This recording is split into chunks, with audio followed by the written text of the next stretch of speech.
Okay, it's tempting when you see normal subgroups because they're so important in group theory to think that all subgroups are normal, and they're not. There's some quite simple examples out there, but we need a substantial amount of theory to, well, I'll cover them eventually, but we haven't really covered the symmetric group yet.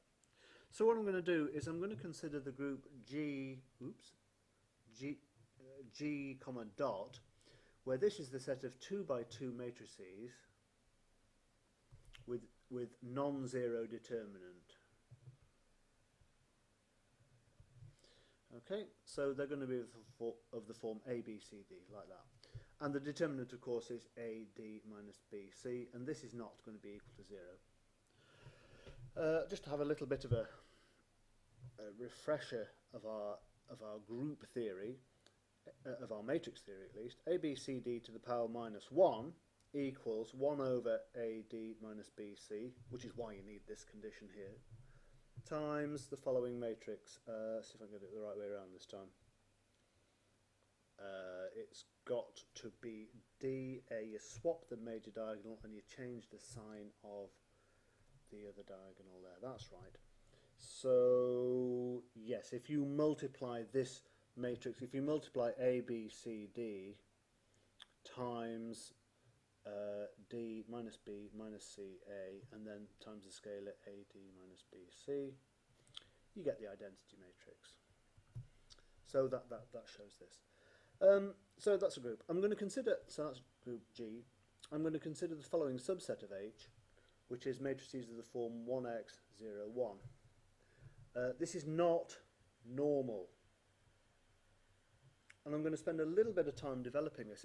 In a way, you don't need this, because I've just whipped up this sort of notion of normality, which is great. And now I'm going to show you, the first thing I show you is a non-normal group, which might sound a bit weird, but it kind of shows that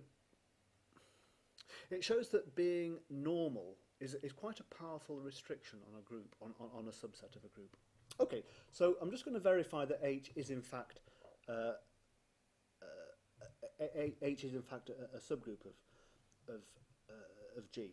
So the first one is what's this 0, 1? Well, I assert that to the power minus 1 equals this 1 minus x 0, 1. And if you really if you really want to, you can multiply them out. 1 minus x 0, 1 1 0. That's minus x plus x, and that's 0, which equals, of course, the identity matrix. So, yes, we've got inverses.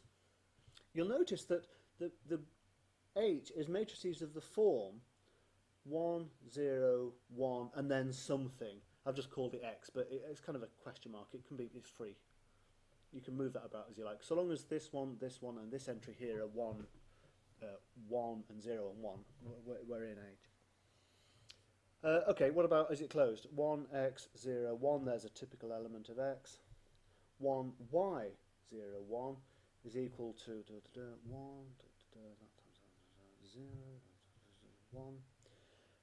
And this one is y for that term times that term plus x, which is, of course, a member of H. So, there it is. H is a subgroup of G on the grounds that if x is in H, then x minus 1 is in H, and you got that just by changing the sign. Just by changing the sign of x. Look, and if x and y are in H, then x, y is in H. And we did that here, and you can see you just add the two free numbers there. So it's a subgroup. Now, is it normal?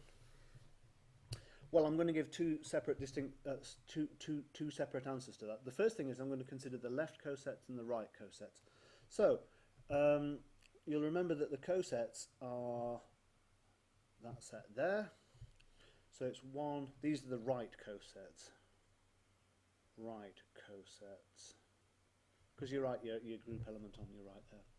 1, no it isn't. It's 1x 0, 1.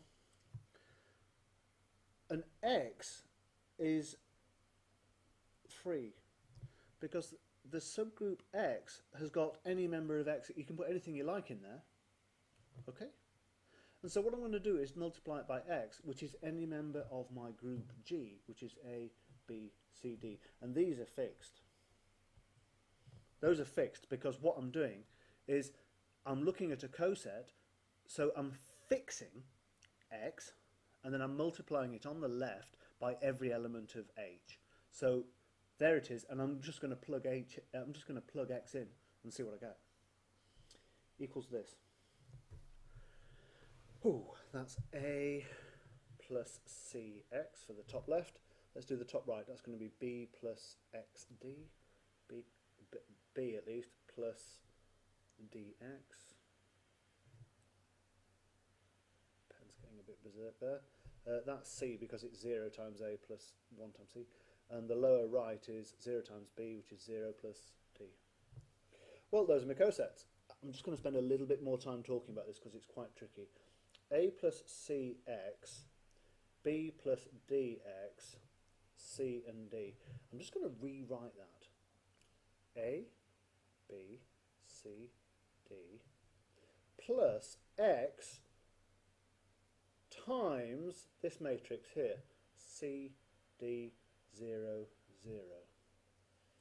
Because you'll see I've got an X there and an X there, so I'm sort of factoring out that. I've got my A, B, C, and that should be a D. It looks like a 1, doesn't it? So I've got this here, plus these extra bits here and here, which is this one, and of course there's nothing at the bottom. So I've got my cosets there. So it's matrices of this form here, A, B, C, D, plus something, that's of course 3 times this. And these are they left or right cosets? These ones. These are right cosets. Did I say they were left? No, they're right cosets. Right cosets. Cosets. Well, there they are. Now, of course, I'm going to work out the left cosets and we'll see what they look like. So I do this process here, but with the matrices exchanged. So it's A, B, C, D times 1, X, 0, 1. Is that the right way around? Yeah, look, I got my H here and my general element there. So there it is. And that's equal to what? Well, it's a great big matrix. We've got A there, we've got C there, we've got B plus AX there, we've got D plus CX there, which equals, and now I'm going to factorise it in the same way that I factorised this guy here. That's going to be A, B, C, D plus X, but times something different. It's going to be times 0, 0, AC. Well, that's nice. Now, look, we've got these guys here are my left cosets, and these guys here are my right cosets. See, they're not the same? Because it's like this. If I had to draw it, I would draw it like this. I would say, here's my group G of matrices. Of course, I'm having a highly stylized picture here. But they're not in the same direction. The left cosets are like that. Cosets. And the right cosets are like that.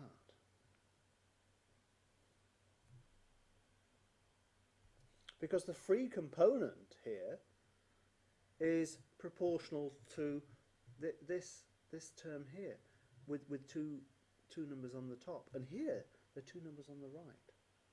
So, unless of course D equals, oh well, here's a nice thing. Let's see if we can work out when they are equal.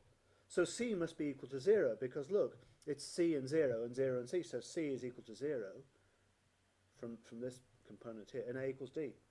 So what do my matrices look like if they're the same? Well, I've got, oh, I'm still red. I've got A, B, C, D, but I know that A equals D, and I know that C equals 0. So it's A, C equals 0. Ah, we've seen that before, haven't we? Because that's equal to A times 1, 0, 1, B over A. So you can see that they're only equal if the element of the general matrix that we choose here just happens to be an H. And of course the left and the right cosets are going to be the same under those circumstances because we've just chosen an element of H there. There's another way of thinking about this as well, and I'm just going to go through this again. We said on the last screencast that if x minus 1 nx was equal to n, then it's normal. And you'll further remember, or you can figure it, ooh, I don't know what's happening there. To go back and do that one again. X minus 1 nx, sorry. X minus 1 nx is in fact a subset of n. It's equal to it, but technically we need it to be a subset. Okay, so x is equal to any member of the overall group, that. And I'm going to pick for my element of my subgroup 1, x, 0, 1. That's just an element, so x is just some value which I pick up. What's x to the minus 1? Well, that's 1 over AD minus BC times DA minus B minus C. There it is. Okay, so let's work out x minus 1 nx. Let's see what that works out to be. And if it's normal, then we're going to get a matrix of this form here. Well, let's try it. We know it's not going to work. We know it's not going to work because up here we've shown that the left cosets are not the same as the right cosets. They don't overlap. Well, they overlap, but they're not the same. So let's work it out. So it's 1 over AD minus BC times D minus B minus CA. See how when I'm thinking about this, I'm not scared to write it out over and over again, just to check what everything is, just to make sure I understand. So this guy here is a scalar. These can be anything. A, B, C, D can be anything, so long as AD doesn't equal BC. It's better not do because I'm dividing by 0. This is a member of H here. That's a member of G, and that's a member of G as well. I'm writing N here. I'm writing N here because this is the relationship that has to hold for a normal subgroup, and so I'm being somewhat confused in my my notation here. Well, look, let's just multiply this stupid thing out, and I've done with it. BC D minus B minus CA times. Right, what have we got here? We've got A plus CX. Down here we've got a C. Up here what have we got? We've got B for that times that plus DX. Lower right I've got 0 times B plus D. Well, that's nice. Equals 1 over, and it looks like a mess.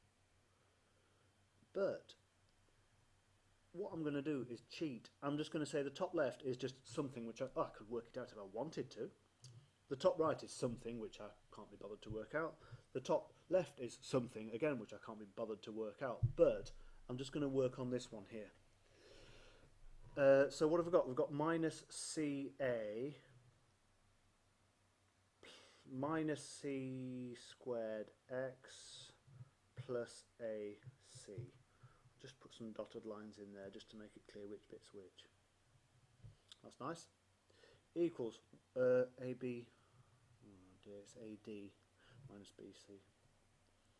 So it's 1 over AD minus BC times something which I can't be bothered to work out, something, and then that cancels with that, minus C squared X.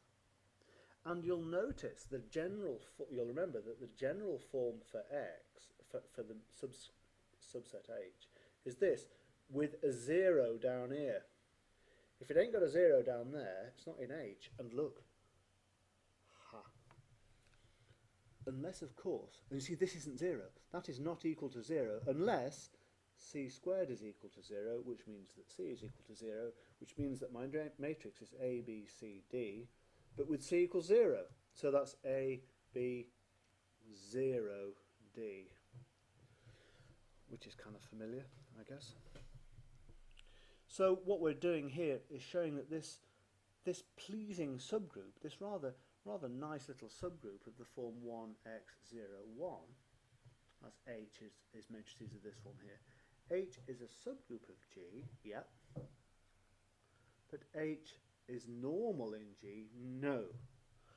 for two reasons. Well, not for two reasons. They're both the same reason, because it's the same reasoning that applies in both cases. Firstly, the left and right cosets are not the same sets. They are different. One goes vertically and one goes horizontally.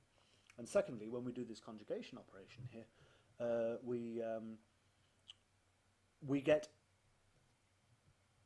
matrices of this form here, which are not part of the group. So x minus 1 nx equals something I don't care about, something I don't care about, something I don't care about, minus c, was it c squared x or c squared x? C squared x, which is definitely, absolutely, definitely not equal to 0. So this thing is not in my subset, my subgroup H. So I'm going to stop there.